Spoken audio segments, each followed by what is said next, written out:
You know what you can't spell analyst without. Sigmund Freud claimed that some people were anal retentive. By that he meant they were stringent, orderly, rigid, obsessive. I'm an analyst. I've worked with analysts for 20 years.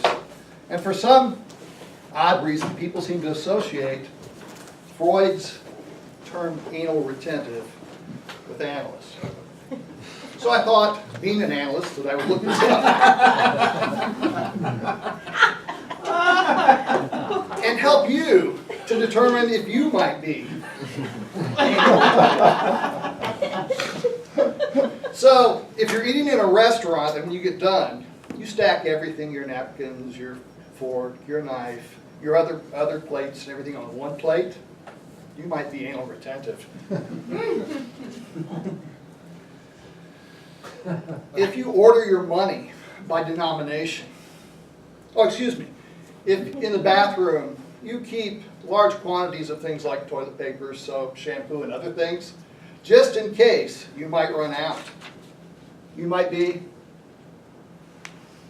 At daylight savings time, if you set your clock to the exact same minute and second, you might be.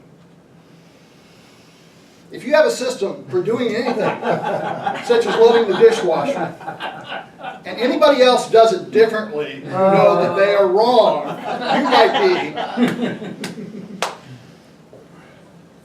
If you sort your money in order by denomination, but that's not sufficient, you also sort it from the oldest to the newest bills, and you get rid of the older bills first, you might be. If you don't just keep a grocery list, but you also sort your grocery list so that you can make one pass through the store. And as an aside, it frustrates you that the stores aren't all laid out the same. So that if you go to this store instead of that store, you have to resort your list. You might. Just might be. If when you made this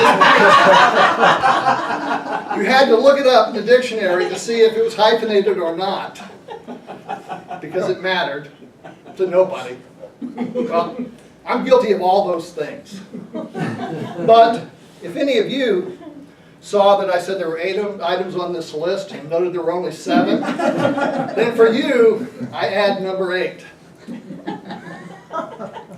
So Freud came up with this idea that people are anal retentive because he was obsessed with things like the bathroom.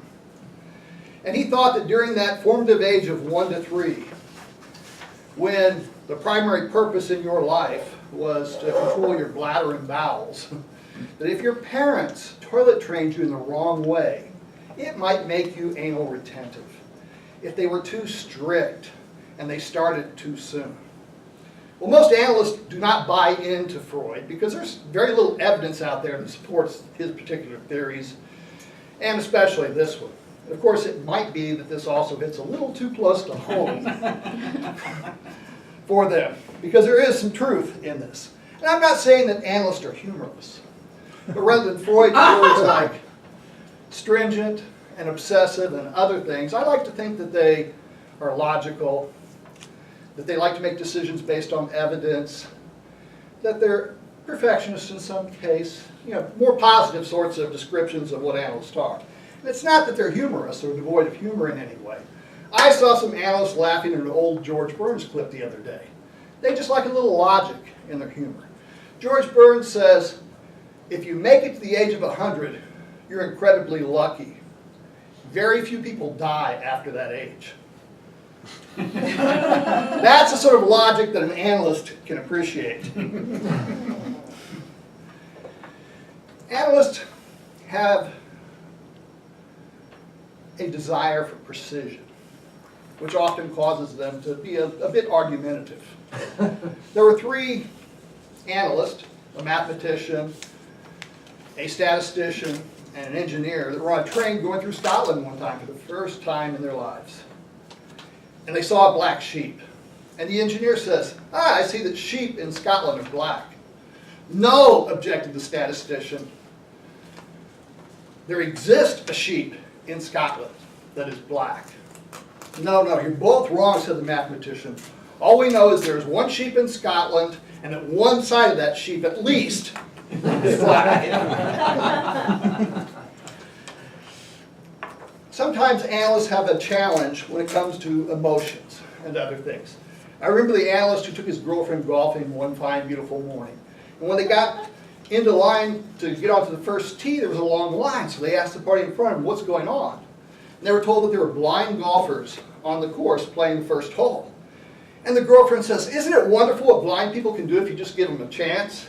The analyst says, yes. Why in the heck can't they play at night? Not all analysts are the same. You should keep this in mind. One time, a research analyst and a business analyst both applied for the same job.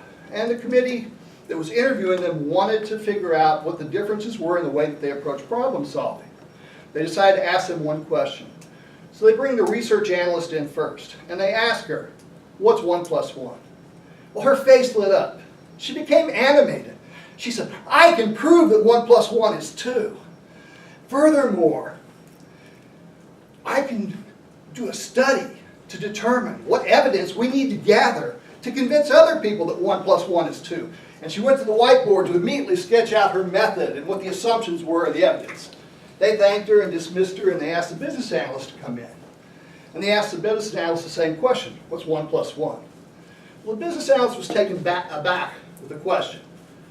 He looked around the room suspiciously. He went to the door and closed the door. He walked forward to the committee. He leaned over. He looked up and he said, what do you want it to be? Naturally, they hired him for the job rather than her. And that's the difference between analysts.